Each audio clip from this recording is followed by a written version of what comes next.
monde, j'espère que vous allez bien, je suis ravie de vous retrouver aujourd'hui pour vous présenter mes 2 séries favorites du moment. Oui, il faut absolument que je vous en parle parce que j'en suis vraiment accro. Même le mot est faible, j'ai envie de dire. Je suis vraiment plus qu'accro à ces 2 séries et j'ai trop hâte de vous en parler. Donc je commence avec la première série. La première série, c'est Rick et Morty. Oh là là, mais comment ça se fait que je ne l'ai pas commencé plus tôt? Dites-moi! Et en plus ça c'est grâce à vous, puisque dans la Woodbox du mois de juin j'avais reçu un t-shirt Rick et Morty. Et c'est à ce moment là que je vous avais demandé conseil, savoir si cette série était bien ou pas. Et en commentaire j'ai reçu mais que des avis positifs concernant cette série et franchement c'est grâce à vous, donc merci. On l'a enfin commencé, Flavien et moi, et on est vraiment accro parce que on regarde à peu près 2, 3, 4 épisodes par soir, donc on a commencé il y a quoi, 3 soirs. Et c'est très dur de s'arrêter tellement cette série se mange rapidement. Se mange pour une série, ça ne veut rien dire. Mais voilà, c'est tellement addictif, et puis en même temps les épisodes durent que 20 minutes et en même temps il n'y a que de l'action.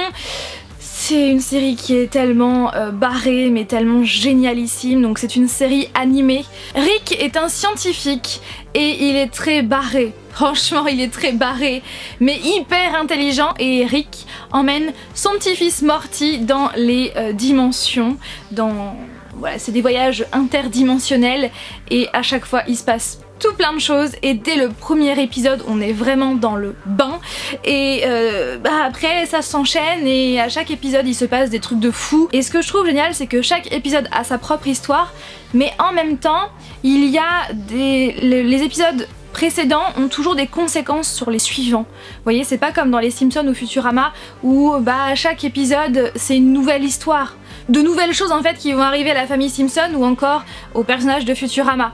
Alors que dans la série Rick et Morty, il y a toujours des choses, des fils conducteurs, des choses qui se passent dans les épisodes précédents qui vont forcément avoir des répercussions après. Et ouais, c'est des épisodes qui se suivent, vraiment. C'est pas comme les Simpsons où on peut regarder un épisode sans avoir vu les précédents, on peut les regarder dans le désordre, alors que là, non, il faut vraiment les regarder dans l'ordre. Et c'est une série qui est géniale et que je vous conseille vraiment, vraiment, même au niveau dessin, c'est très simple mais vraiment génial. C'est vraiment une histoire, certes, simple de base, mais qui finit vraiment par être original et très complexe et très barré à la fois. Ouais, le fait que Rick, le grand-père, emmène son petit-fils Morty comme ça dans ses aventures dans les autres dimensions, il leur arrive tellement de choses que franchement je trouve que les scénaristes ont une imagination plus que débordante. Vraiment. Donc si vous n'avez toujours pas vu Rick et Morty, je vous la conseille à 1 milliard de %. Par contre, c'est assez vulgaire par moments. C'est donc préférable d'avoir au moins 16 ans. D'ailleurs, sur Netflix, c'est conseillé à partir de 16 ans. Voilà.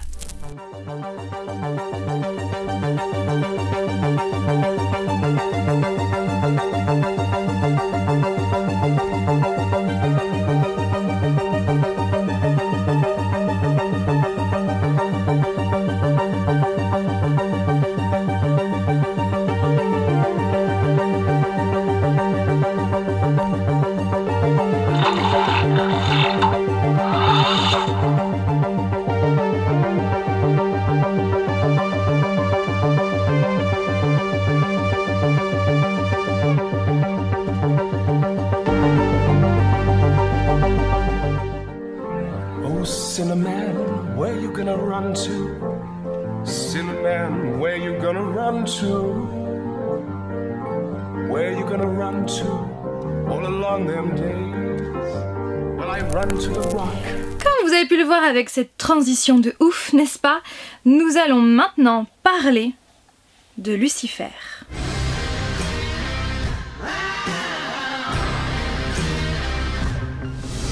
Cette série qui est totalement et incroyablement badass.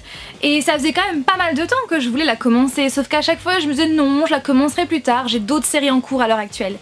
Sauf que, eh bien, il y a quelques temps, je pense que si vous suivez, enfin c'est même sûr, si vous connaissez la série, vous savez ce qui s'est passé, la série a été annulée et donc par conséquent il ne devait pas y avoir de saison numéro 4.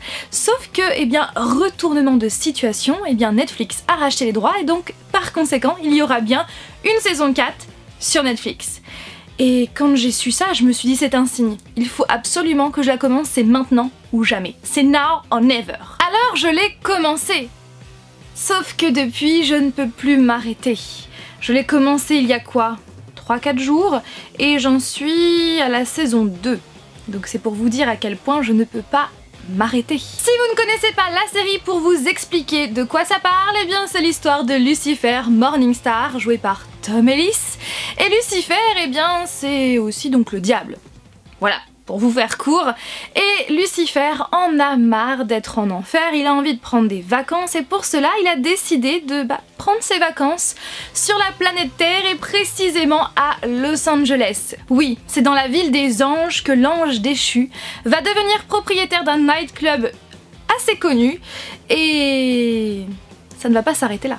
Puisque dès le premier épisode, il va croiser la route de Chloé Decker, qui est une policière, et il va absolument l'aider dans ses enquêtes. Et sauf qu'elle, elle est beaucoup réticente parce que c'est vrai qu'il n'a pas des méthodes très conventionnelles et puis même au niveau façon de parler, c'est vrai que il n'est pas comme tout le monde. Hein, c'est le diable. Cindy, si tu passes par là, plein de bisous à toi et je comprends parfaitement pourquoi cette série est l'une de tes séries préférées. Parce que franchement, je pense que cette série est en passe de devenir aussi l'une de mes séries préférées. Et si j'avais fait cette vidéo, si j'avais regardé Lucifer avant de faire cette vidéo où je vous présente mes personnages de séries télé préférés, je pense, et c'est même sûr et certain, que j'aurais mis Lucifer au même niveau que Damon et Frank Castle, donc à savoir à la première place du podium. Vraiment, si je devais choisir, je dirais Frank Castle, je dirais Damon, et maintenant je dirais aussi Lucifer. Parce que qu'est-ce qu'il est génial! Parce que franchement, il est badass. Au-delà du fait que Tom Ellis, qui joue l'acteur, est canon, clairement, je trouve que Lucifer est bourré de charisme. Il a toujours des répliques, des phrases, des mots, toujours bien choisis. Et je rigole souvent, et franchement, je suis fan de ce personnage. Et puis ce que j'aime aussi, que j'ai oublié de mentionner, c'est que tout passe par le regard chez Lucifer et ça je trouve que c'est génial, j'aime beaucoup le principe. Et puis tout se passe à Los Angeles, j'adore cette ville, vous le savez, donc je trouve ça trop cool.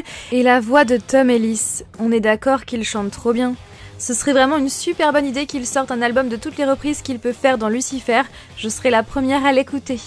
Bon sur ce, j'ai tout dit, je vous laisse avec la suite des images. Et le fait qu'il soit justement Lucifer, ça ajoute un côté fantastique aux enquêtes policières, à l'histoire, et le duo Chloé-Lucifer, je le kiffe. Et franchement là j'ai qu'une seule envie, c'est de continuer les épisodes tellement j'en suis addict. Sur ce, j'espère que cette vidéo vous a plu.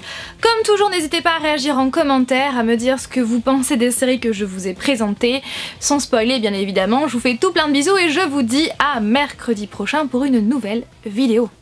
Bye!